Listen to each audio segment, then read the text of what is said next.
Welcome people, this is UPSC Connect. So, the lesson is on vitamins and the deficiency under the course of Life Science. Vitamins एक organic substance होते हैं जो कि small amount में needed है हमारी body में, but they are very essential ताकि हमारी बॉडी की ऑप्टिमम ग्रोथ और मेंटेनेंस हो. Basically we can classify these vitamins on the basis of solubility. पहला है फैट सोल्यूबल और दूसरा है water soluble. Fat soluble vitamins they are vitamin D, E, K and A. And जो water soluble vitamins हैं they are basically vitamin B complex and vitamin C. Vitamins जो होते हैं वो हमारी बॉडी में सिंथेसाइज नहीं होते, so basically we need it from outside source. और जो फैट सोल्यूबल वाइटामिन्स हैं वो हमारी बॉडी में एब्जॉर्ब होते हैं, स्टोर्ड होते हैं in the liver. While excess of water soluble vitamins, क्योंकि ये वाटर सोल्यूबल है तो वो एलिमिनेट हो जाएंगे through urine. Fat soluble vitamins वो एलिमिनेट नहीं होंगे, it will get deposited and stored in the liver. Now let us see the cons. अगर वाइटामिन्स का फैट सोल्यूबल वाइटामिन्स का अगर एक्सेसिव इंटेक लें then it will lead to a harmful condition known as hypervitaminosis. Mainly जो toxic symptoms हैं it include the following. Firstly, it will damage the liver. It will lead to loss of body weight और hairs का loss भी हो जाएगा. And these are basically associated with vitamin A and D. जो water soluble vitamins हैं वो काफी sensitive होते हैं to vitamins, particularly the vitamin C. Now, let us study these vitamins. Firstly, there comes the fat soluble vitamins. And under it, firstly it is retinol जो कि vitamin A है. इसका जो मेन सोर्स है वो है food source, which is the direct source. Animal cod liver oil, egg, meat which basically includes liver. इसके अलावा मिल्क और milk products, these are the direct source. और जो प्लांट फूड सोर्स है दे कंटेन बीटा कैरोटीन जो कि अगर हम कंज्यूम करेंगे they would convert into vitamin A in liver. And like using dark green and yellow fruits and vegetables जैसे papaya, mango, crates, इन सबको कंज्यूम करने से हमारी बॉडी में विटामिन ए आ जाएगा. Now let us see the functions. Basically जो vitamin A है वो हमारी इम्यूनिटी को बूस्ट करेगा ताकि इन्फेक्शन से हम कॉम्बैट कर सकें. So they are called as the anti infection vitamin. And हमारी जो आईज है वहां पे जो विजुअल पिगमेंट है रोडोस्पिन, उसकी सिंथेसिस में ये इन्वॉल्व होता है. This rhodospin they are present in the rod cells of retina जो कि हमारी विजन में basically the dim light and night vision वहां पे इसको काफी इंपॉर्टेंस रखता है. ये दे आर यूज्ड मच. सो रोडोस्पिन की सिंथेसिस में ये काफी इन्वॉल्वमेंट रखता है. एंड रोडोस्पिन ये ऐसे जो सेल्स हैं they are depleted in the bright light, but ये वापस से सिंथेसाइज होते हैं जब डिम लाइट हो, which basically needs vitamin A. और हर सिंथेसिस के लिए ये जो टाइम लगता है they are called as a dark adaptation time. Vitamin A वो काफी एसेंशियल होता है ताकि हमारी आई बॉल्स वो हेल्थी रहे और मॉइस्ट रहे. Now let us see what are the deficiencies. Nyctalopia या फिर नाइट ब्लाइंडनेस एक ऐसा कंडीशन है where it is inability to see in the dim light या फिर नाइट. क्योंकि vitamin A it is very much useful in the synthesis of this rhodopsin जो कि हमारी बॉडी को हेल्प करता है during dim light and night vision. But अगर विटामिन ए होगा ही नहीं तो डिम लाइट और नाइट के कंडीशन में we can't see. And also it increases dark adaptation time जो कि टाइम होता है between that is actually the time taken for each synthesis which restores the dim light vision. Next deficiency is xerophthalmia. इसका मतलब है हमारी eye ball का dryness. मतलब eye ball now it will not be moist, काफी dry रहेगी, which mean severe cases it may damage the cornea और conjunctiva. So इसकी वजह से ब्लाइंडनेस भी हो सकता है. नेक्स्ट इज कैल्सिफेरॉल और also called as vitamin D. इसके मेन सोर्सेस हैं egg, meat including liver, cod liver oil, milk and milk products. और जो फंक्शंस है let us see some of them. Basically, vitamin D is synthesized in the body with the help of skin, liver, and kidney. And these are synthesized in the presence of sunlight.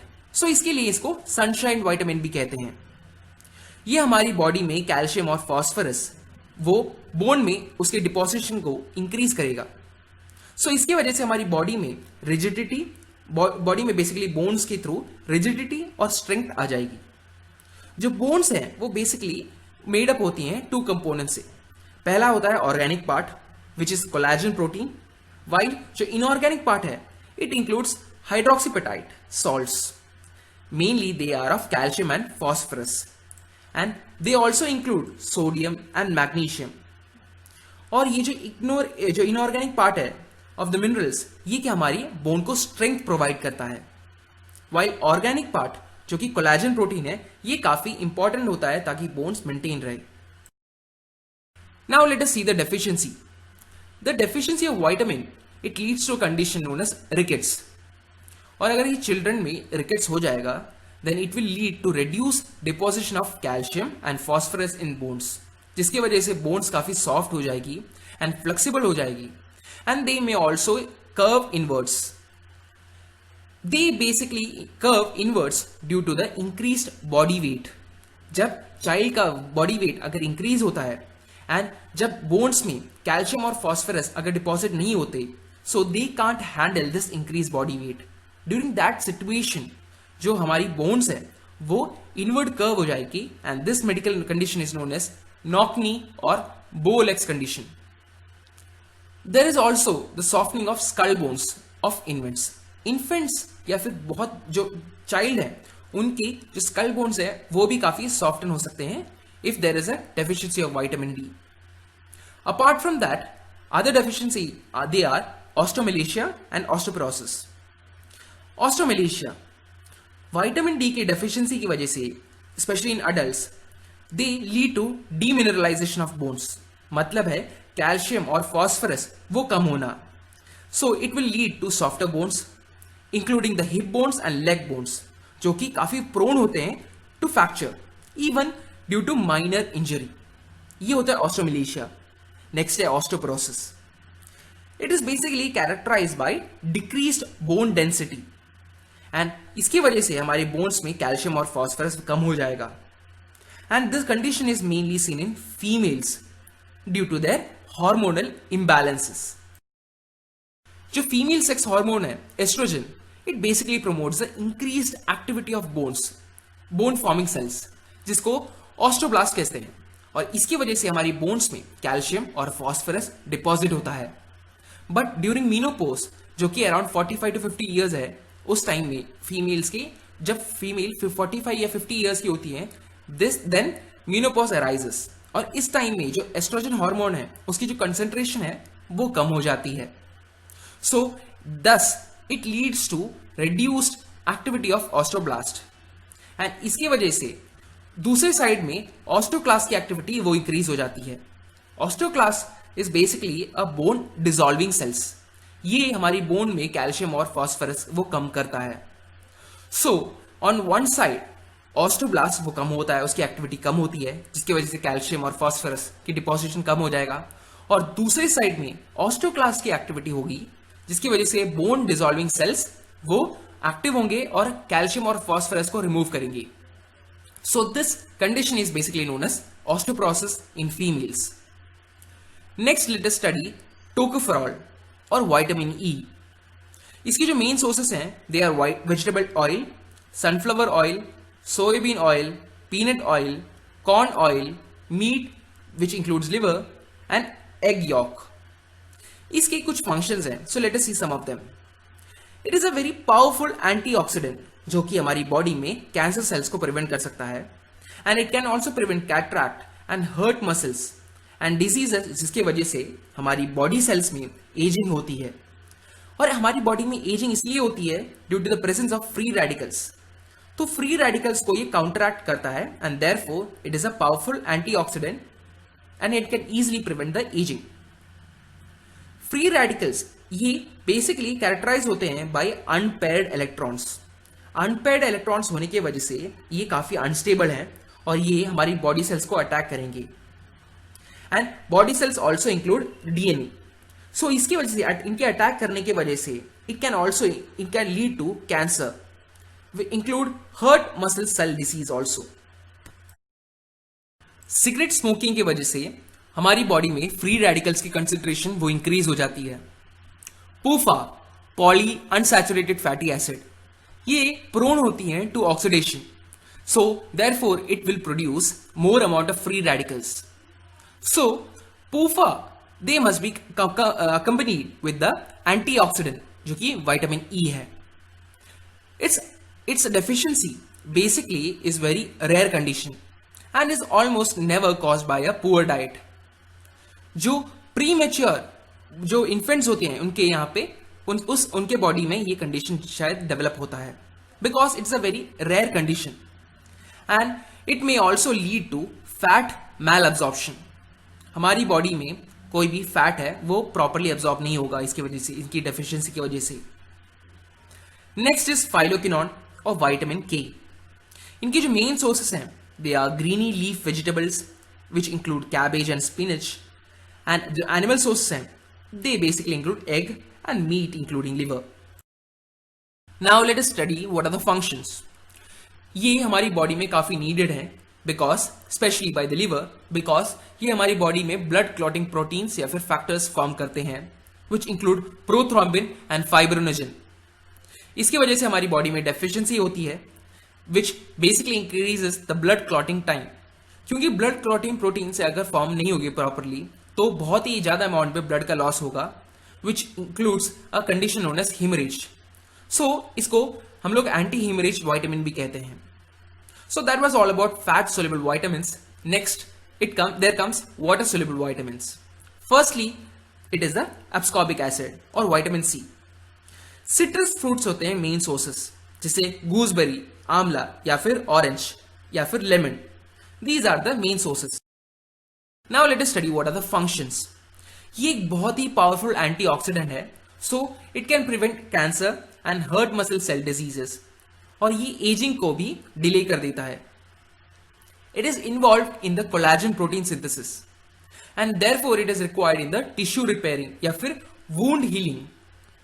जो wound healing collagen है वो bone formation के लिए काफी important है.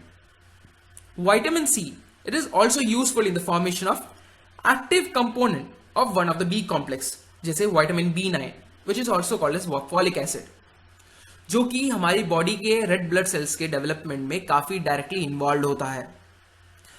It is also facilitated in the absorption of iron. Now let us study what are the deficiencies. Vitamin C की deficiency की वजह से स्कर्वी होता है. It is basically characterized by reduced collagen synthesis जिसकी वजह से वुंड को हील करने में काफी टाइम लगेगा and it can also lead to swollen and bleeding gums. Next let us study B complex. Vitamin B complex के मेन सोर्सेस होते हैं cereals which include whole greens and apart from that there are egg, fish, milk and milk products as the source. Now let us study the functions. ये हमारी body के nervous system के लिए काफी important है ताकि जो नर्व सेल्स में जो माइलिन शीथ है वो मेंटेन हो. It also helps in the metabolism of carbohydrate, protein and fat. और जो हमारी बॉडी में जो लिप्स हैं, माउथ है, टंग है और स्किन है इनकी हेल्थी फंक्शनिंग हो सो उसके लिए विटामिन बी कॉम्प्लेक्स की जरूरत होती है. और हीमोग्लोबिन और रेड ब्लड सेल्स इनकी डेवलपमेंट और फॉर्मेशन में ये काफी इंपॉर्टेंस रखता है. Now let us study vitamin B1 और thiamine. Firstly let us study the deficiency. इसकी डेफिशिएंसी को हम बेरी बेरी कहते हैं which basically means I can't और आई कांट. बेरी बेरी दो टाइप का होता है. पहला है ड्राई बेरी बेरी, दूसरा है wet beriberi. Firstly let us study what is dry beriberi. Basically this condition it involves nerves and muscles of the body जहां पे there is a damage to neuron या फिर inflammation होगा neuron पे और इस condition को हम कहेंगे न्यूराइटिस विच में leads to paralytic symptom. Body में पैरालिसिस जैसे सिम्टम्स आ जाएंगे. इसकी वजह से हमारी बॉडी के मसल्स वो काफी वीक होंगे so that will lead to lethargy और इसके वजह से मसल्स वीक होने की वजह से चलना काफी डिफिकल्ट हो जाएगा. There is also a reduced myelin synthesis, जिसको कहते हैं demyelination. Basically it is a condition जहां पे we can't feel the sensation from different parts of the body. There is a loss of sensation. Next, let us understand what is wet beriberi. It is basically involved with blood vessels and heart. यहाँ पे heart muscles काफी weak हो जाएंगे and which may leads to the enlargement of heart muscle. But अगर overstress हो जाएगा और continued deficiency रहेगी, then जो heart muscle है it will ultimately fails to pump. And therefore it can't maintain the blood supply to the vital organs. हमारी body के vital organs में blood properly supply नहीं होगा और इसके वजह से हमारी बॉडी का heart failure होगा. जो blood vessels हैं वो dilate हो जाएंगे या फिर expand हो जाएंगे. So इसके वजह से blood flow काफी increase होगा. And it is the process which leads to the leakage of plasma, जो कि accumulate होगा और accumulate होने की वजह से हमारी बॉडी blood vessels में swell होगा. And this condition is known as edema, and it can be easily seen in hands, face and legs. Next, let us study vitamin B12 और riboflavin.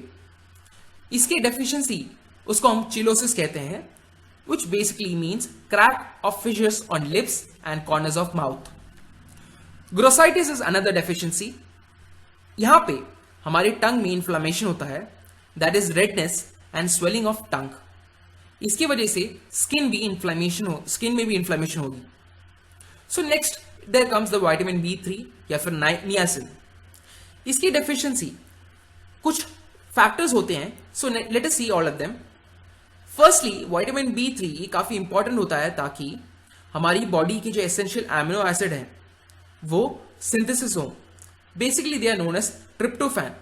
सो अगर हमारी बॉडी में एक स्टेपल डाइट आएगा basically in the form of corn या फिर मेज, तो अगर हमारी बॉडी में ये कॉर्न और मेज रेगुलर अमाउंट पे हमारी बॉडी में इनटेक होगी, it may lead to a deficiency in tryptophan. और क्योंकि ट्रिप्टोफैन बहुत ही कम अमाउंट पे होता है कॉर्न और मेज में, सो ट्रिप्टोफैन अगर बॉडी में हमारी नहीं होगी, then it may lead to deficiency in niacin, जिसको पेलाग्रा कहते हैं. This medical condition, it is basically characterized by the symptoms of 3D. जो 3D है, they are basically dermatitis, diarrhea and dementia. Sometimes अगर deficiency बहुत ही severe हो, it may also lead to death.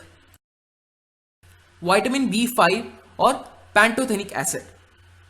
Now let us study what are the deficiency. इसकी वजह से जो steroid hormones हैं वो फॉर्मेशन होता है और अगर इसकी डेफिशिएंसी हो तो हमारी बॉडी में बर्निंग फीट सेंसेशन होगी. फीट बर्निंग ऐसा फील होगा कि फीट हमारी बर्न हो रही है. That is a deficiency of vitamin B5.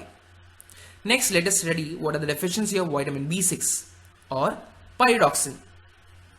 Vitamin B6 काफी इन्वॉल्व होता है हमारी बॉडी के हीमोग्लोबिन के सिंथेसिस में. सो अगर ये डेफिशिएंट हो तो हमारी बॉडी में microcytic hypochromic situation anaemia situation create हो जाएगा, जहां पे बहुत ही स्मॉल पेल रेड ब्लड सेल्स क्रिएट होंगे. पायरोडॉक्सिन वो काफी हमारी बॉडी में इंपॉर्टेंस रखता है because it is needed in the synthesis of neurotransmitter and serotonin, जो कि यूज होता है हमारी बॉडी के नर्वस सिस्टम में ताकि स्लीप इंड्यूस हो. और इसके डेफिशिएंसी की वजह से अगर सेरोटोनिन अगर वो डेफिशिएंट हो तो हमारी बॉडी में इरेगुलर स्लीप पैटर्न होगा. And it can also lead to nervous disorder which is known as seizure. Seizure एक मेडिकल कंडीशन है जहां पे इरेगुलर अमाउंट में इलेक्ट्रिकल डिस्चार्ज होगी या फिर ब्रेन की इरेगुलर अमाउंट पे एक्टिविटी होगी. सो इसकी वजह से अगर ब्रेन में इरेगुलर एक्टिविटी होगी तो हमारी बॉडी में जर्की मूवमेंट्स होगी. जो मसल्स हैं वो involuntarily वो मूव करेंगे. So the muscles in hands and leg they move involuntarily and therefore it can also lead to loss of consciousness. Vitamin B7, it is also known as biotin. इसकी जो main deficiency है which it leads to gastrointestinal disorder और इसके अलावा loss of hair वो भी occur होता है. रॉ एग को अगर लार्ज अमाउंट पे हम कंज्यूम करेंगे देन जो व्हाइट है, रॉक का व्हाइट है, it will contain basically the protein called avidin. और ये क्या होगा हमारी बॉडी में, अगर एविडिन की क्वांटिटी अगर बहुत ज्यादा अमाउंट में हो गई, then it will prevent the absorption of this vitamin B7 biotin.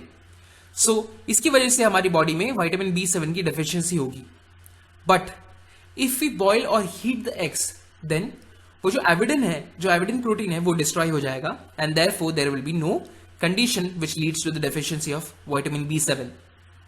Next है विटामिन B9 और folic acid. Main deficiency they are the following. As vitamin B9 ये एसेंशियल होता है ताकि आरबीसी की मैच्योरेशन हो, which means the development of RBC. Basically वो अपनी इमेच्योर लार्ज साइज से, नॉन न्यूक्लिएटेड आरबीसी से वो कन्वर्ट होते हैं to mature biconcave non nucleated RBC, और आरबीसी को एरिथ्रोसाइट्स भी कहते हैं। सो अगर फॉलिक एसिड की डेफिशिएंसी हो जाए, so it would leads basically to the maturation. ये मैच्योरेशन, आरबीसी का मैच्योरेशन होगा ही नहीं, so it will lead to a maturation failure which is characterized basically by the presence of megaloblast, जो कि लार्ज साइज न्यूक्लिएटेड आरबीसी होते हैं, जो कि अभी इमेच्योर शेप में है, वो मैच्योर नहीं हुए, और ये काफी डेलिकेट और प्रोन होते हैं डिस्ट्रक्शन के लिए। So it will cause megaloblastic anaemia. जो फॉलिक एसिड है, it is very essential and needed for the DNA synthesis and cell division, जो कि बहुत इंपॉर्टेंट है during the initial days of pregnancy, ताकि जो फीटस है उनके डेवलपमेंट हो, so that the vital organs which includes brain and spinal cord, they could develop easily. That's all for this lesson. Thank you for watching. We'll talk to you guys in the next lesson.